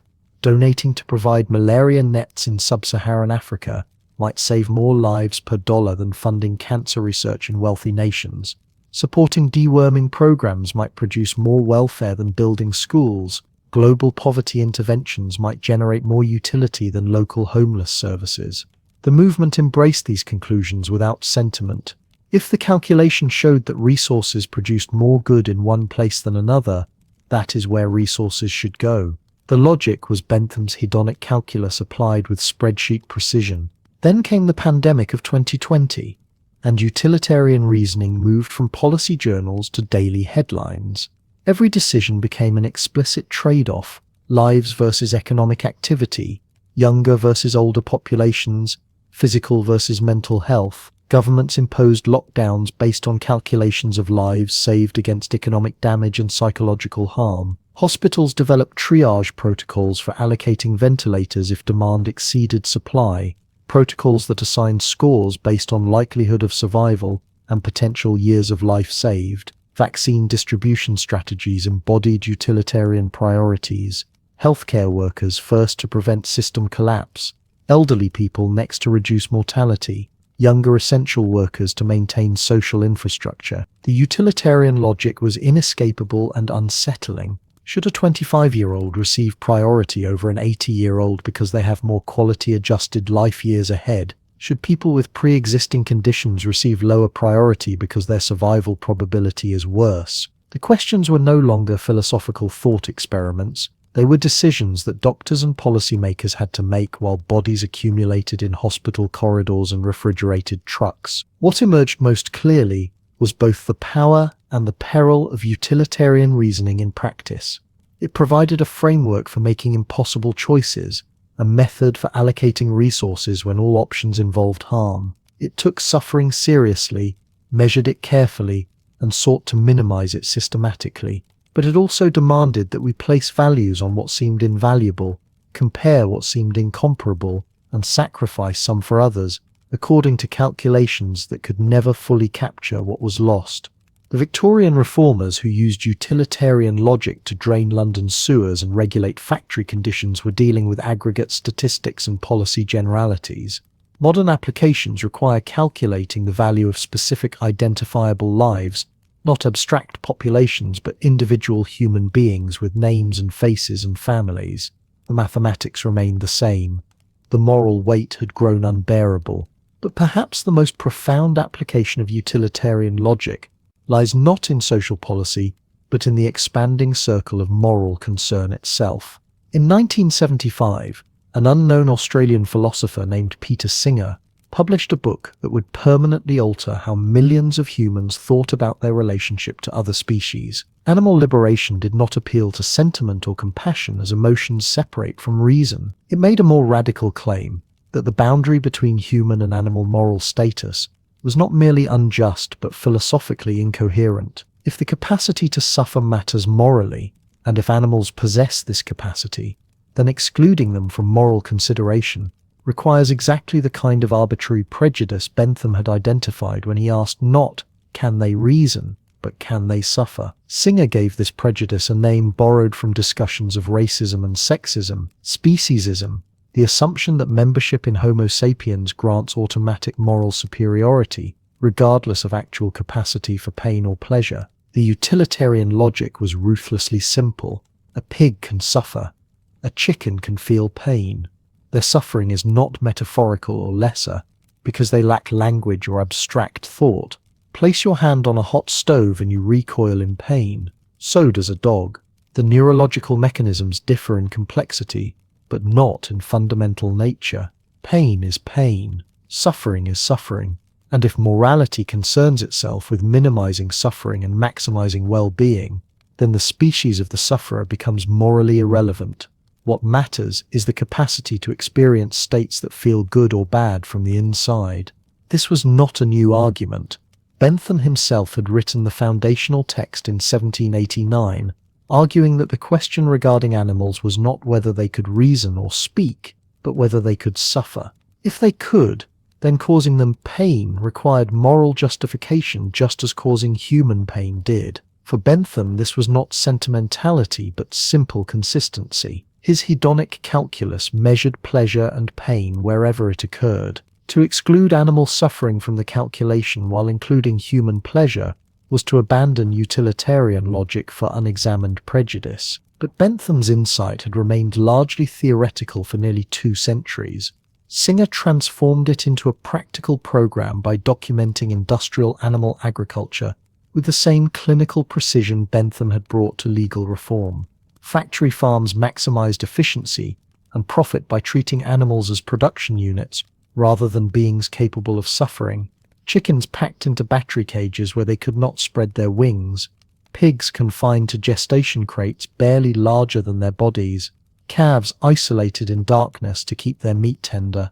The suffering was immense, deliberate, and invisible to consumers who saw only packaged meat divorced from the sentient creatures who had produced it. The utilitarian case for vegetarianism followed directly.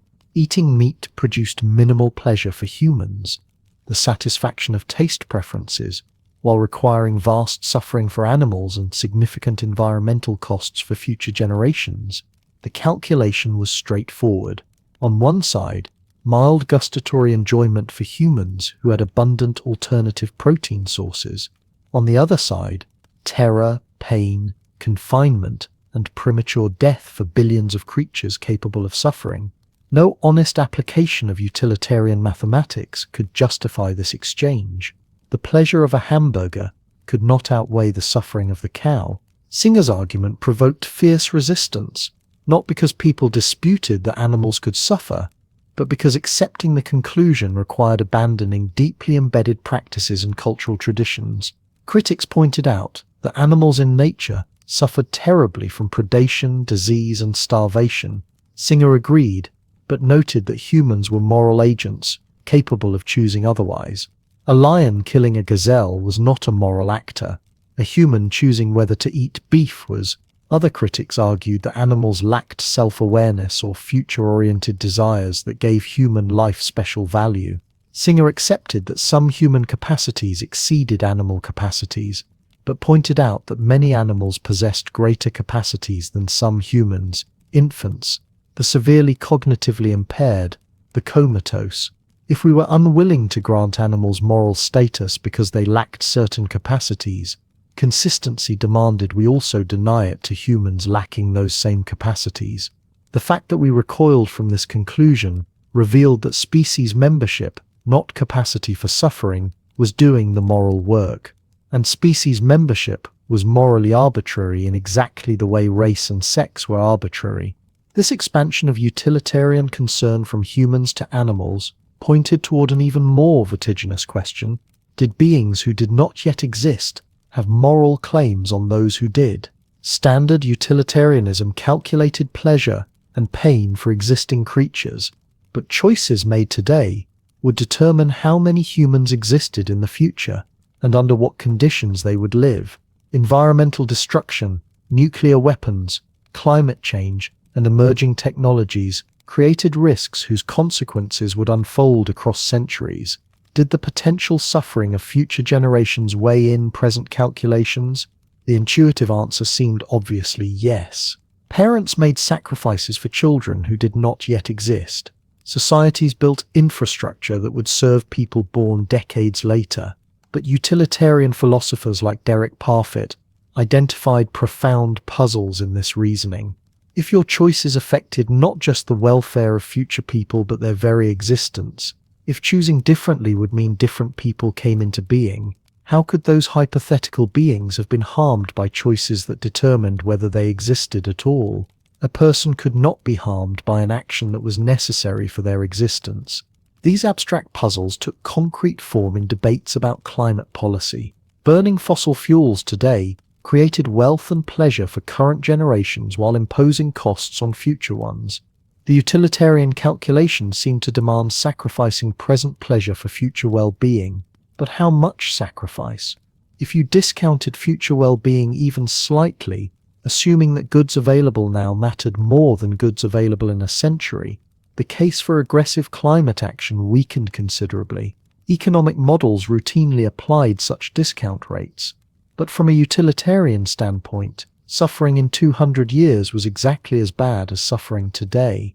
A burn victim in the 23rd century experienced pain no less real than a burn victim now. Why should temporal distance diminish moral weight? Some contemporary utilitarians, particularly those associated with effective altruism and long-termism, pushed this logic to its extreme conclusion. They argued that humanity's future potentially contained trillions of lives across millions of years if civilization survived existential risks and expanded beyond Earth. The total well-being of all those future lives dwarfed the well-being of the current generation by many orders of magnitude. Therefore, the overwhelming moral priority was reducing existential risk. The chances that humanity would destroy itself through nuclear war, engineered pandemics, misaligned artificial intelligence, or other catastrophic technologies. Compared to the potential loss of trillions of future lives, present concerns about poverty, disease, and injustice became almost negligible in utilitarian terms. This was utilitarianism following its own logic to uncomfortable conclusions. The same calculation that expanded moral concern to suffering animals now expanded it across time to beings who did not yet exist and might never exist. Critics pointed out that this reasoning justified subordinating all present moral concerns to speculative future scenarios. It seemed to demand that resources spent on feeding hungry children today should instead fund research into latent safety, since misaligned AI could destroy humanity's entire future. The math might be correct, but the conclusion felt morally grotesque, and waiting on the horizon was perhaps the strangest expansion of all artificial consciousness. If machines developed the capacity to suffer or experience pleasure, did they acquire moral status? The question seemed like science fiction until the rapid advancement of artificial intelligence made it philosophically urgent. Large language models produced text that mimicked human reasoning and emotion with increasing sophistication. Future systems might possess genuine sentience, subjective experience of pain or pleasure. From a utilitarian standpoint, the The biological substrate did not matter. What mattered was capacity for suffering. If an artificial system could suffer, then causing it pain required moral justification exactly as causing human or animal pain did. The prospect opened dizzying possibilities. Digital minds might experience pleasure and pain at speeds far exceeding biological consciousness. An artificial system might process subjective experience thousands of times faster than humans, meaning a few seconds of machine suffering could equal months of human agony in experiential terms. If humanity created billions of artificial minds and those minds could suffer, the total suffering might dwarf all biological suffering in history. Some philosophers argued that we faced a moral urgency to determine whether machines could suffer before we created systems capable of torment. But how could we know if machines suffered? Consciousness remained philosophically mysterious even in humans. You had direct access only to your own subjective experience. You inferred that other humans possessed consciousness because they resembled you physically and behaviorally. Would you extend the same inference to machines that behaved as though they suffered, but whose internal architecture bore no resemblance to biological brains? The utilitarian would say yes, if the machine genuinely possessed subjective experience, but verifying genuine experience from sophisticated mimicry might be impossible, and the stakes were enormous. If you assumed machines could not suffer, and you were wrong, you might create vast suffering. If you assumed they could suffer and you were wrong, you might grant moral status to entities that were merely simulating consciousness, diverting resources from beings whose suffering was real. These expansions reveal both the power and the peril of utilitarian logic, its ability to challenge our comfortable assumptions, and its potential to demand more than human morality can bear. There comes a moment in every philosophical system when you must step back from the equations and ask whether the thing you are measuring actually exists. Utilitarianism promised to turn morality into mathematics, to replace theological commandments and abstract duties with something objective and calculable. 2 centuries later, that promise remains both powerfully attractive and fundamentally unachievable. The appeal has never faded because the problem it addresses never goes away. Somewhere in the world right now, someone is suffering, and we must decide whether and how to act. What distinguishes utilitarianism from nearly every other moral framework is its refusal to look away from pain. Kantian ethics tells you to follow universal laws regardless of consequences. Virtue ethics asks you to cultivate character and let outcomes follow as they may. Religious moralities often locate goodness in obedience to divine will, with suffering explained as mystery or test. But utilitarianism plants its flag on a single uncomfortable fact: suffering is bad, pleasure is good, and the measure of any action lies in how it shifts the balance between them. This directness, this willingness to confront harm without metaphysical cushioning, gives utilitarian thought a moral urgency that other systems sometimes lack. Consider how Bentham approached animal welfare in an era when most philosophers granted moral status based on rationality or sole possession. He did not ask whether animals could reason or whether they possessed immortal spirits.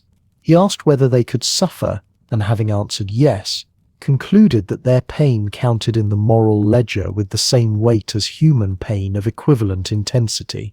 This reasoning cut through centuries of comfortable assumptions. It did not matter that animals lacked language or self-awareness in the human sense. What mattered was their capacity to feel, and therefore their claim on moral consideration. The logic was simple, brutal, undeniable. That same logic drives effective altruism today, when its adherents calculate that preventing malaria deaths in sub-Saharan Africa produces more welfare per dollar than funding local arts programs. The numbers seem to compel a conclusion, and to resist that conclusion feels like privileging nearness over need, sentiment over reason. Utilitarianism asks you to care about suffering wherever it occurs, in proportion to its intensity and duration, without giving special weight to your own nation, species, or century. This impartiality has a kind of austere beauty. It refuses tribalism. It demands that you take the pain of distant strangers as seriously as the pain of your own children, at least in principle, at least when calculating what morality requires. But here is where the calculation begins to fracture. You cannot actually measure pleasure. You cannot weigh one person's joy against another's suffering on any scale more precise than rough intuition and guesswork. Bentham's 7 dimensions of pleasure, intensity, duration, certainty, propinquity, fecundity, purity, extent, were never more than a gesture toward quantification. No unit of measurement exists. No instrument can detect happiness levels or aggregate them across populations. Even asking people to rate their own well-being produces answers that vary with mood, culture, and the phrasing of questions. The thing utilitarianism requires us to calculate remains stubbornly resistant to calculation. The problem deepens when you consider consequences rippling forward through time. Vaccinating a child prevents measles. Yes, but that child grows up to make choices that produce further consequences, some predictable, most not. She may become a doctor who saves lives or a politician whose decisions cause suffering. She may have children who eventually do things no calculation performed today could possibly anticipate. Every action sends out waves that intersect with other waves in patterns too complex for any mathematics.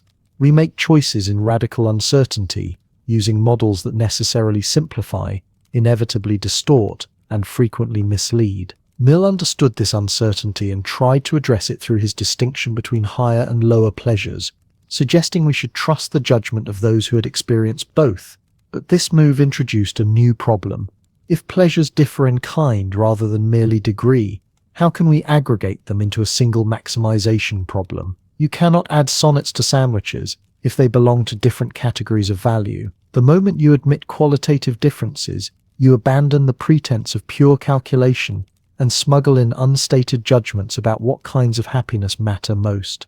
Mill's refinement may have made utilitarianism more plausible, but it also made it less utilitarian. This points toward a deeper question about whether morality can be reduced to any single principle at all. Utilitarianism offers elegant simplicity, one rule from which all other moral judgments supposedly derive. But human ethical life seems irreducibly plural. We feel obligations to keep promises even when breaking them would increase overall welfare. We recoil from using one person merely as a means to help others, regardless of the utilitarian math. We value autonomy, fairness, loyalty, honesty, and beauty in ways that resist reduction to pleasure and pain. Perhaps these values genuinely conflict sometimes, and morality requires judgment about how to balance competing goods rather than calculation from a single axiom. The utilitarian might respond that our moral intuitions simply reflect rules of thumb that generally promote welfare and should be overridden when direct calculation shows they lead astray. But this response assumes we can trust our calculations more than our intuitions, which seems doubtful given how regularly we prove wrong about consequences. It also assumes morality's purpose is welfare maximization, which is precisely what the objection questions. Maybe morality serves multiple purposes that cannot be unified. Maybe the search for a single principle reflects an understandable but misguided desire for certainty in a domain that resists it. What utilitarianism reveals most clearly is how desperately we want morality to be objective, calculable, and definite.